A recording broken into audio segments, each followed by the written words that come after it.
Hey guys, welcome back to the land of books, movies, and physical therapy. This week, I like to hop off the beaten path for a spell and just talk about a few movies that I personally think are largely unsung and do not come from books, that I know of anyway. Not all of them are cinematic masterpieces. Sometimes it is good to just let your hair down and shamelessly enjoy a campy creature feature or a clumsily assembled science fiction. So here we are. Alright, let me start with my personal favorite campy creature feature. Look no further than Deep Rising from 1998 for some over-the-top music, some over-the-top heroes for hire and bumbling villains, and a sprawling monster that doesn't eat but drinks its prey. It's a fun and at times silly wild ride. Next up, my favorite slapstick comedy. I never miss a chance to watch The Money Pit. They had me at Tom Hanks sinking into the floor, shrouded in an area rug, and being stuck that way until he could be rescued. And don't get me started with the whole domino collapse of the scaffolds, resulting in a slip and slide of exterior paint and a runaway wheelbarrow ride flipping him end over end into a fountain, complete with a urinating cherub statue.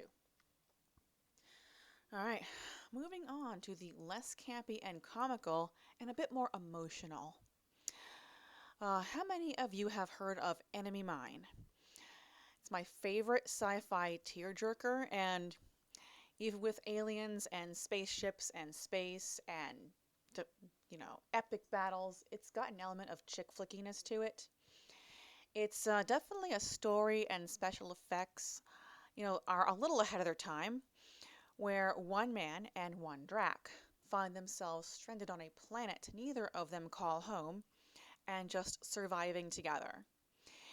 It's a tough go at first, since they are two species at war and there is an interplanetary language barrier, but they overcome, they bond, until tragedy strikes, when the hermaphroditic drac dies in childbirth, and now our protagonist is raising a child of an entirely different species all by himself on a planet he knows very little about.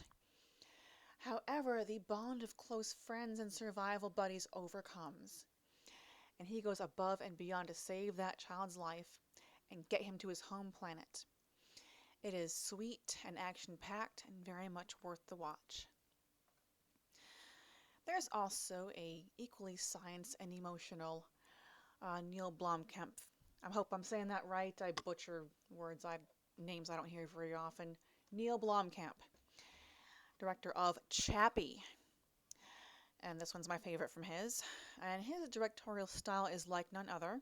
I just never miss a chance to watch what he makes because it's just so intense and awe-inspiring. Anyway, Chappie came about at the right time, just as AI in our world is on the rise. And Chappie is not only a robot programmed to think, but also to learn, feel, form opinions, and make decisions. But its first taste of influence comes from the film's initial villains, played by the rave rap group DeAntword, leaving me to wonder if Chappie ever formed an opinion about those haircuts. Now, I don't mean any disrespect. I'm just looking at this through my own lens and thinking that I would beat the crap out of any barber who did that to my head. But enough about me. Last but not least, this will be the first time I've ever brought up a documentary, and this one is worth it. You can find it on Tubi and Amazon Prime, and it's the counter-argument to Super Size Me called Fathead, presenting in an easy-to-understand way of how dieting really works, how fast food places are not to blame for weight and dietary-related illnesses, and a great deal of what we've been told about food isn't even true. It's also funny and amusing, and so it'll inform and entertain, not put you to sleep. And that is 5 of my unsung movies that don't come from books. I may revisit this topic in the future with a few more, but for now, please do your part in keeping this channel going with your likes, comments, shares, subscribes, and check out my sponsor in the comments section. Thank you so much for watching, and I'll see you back next week.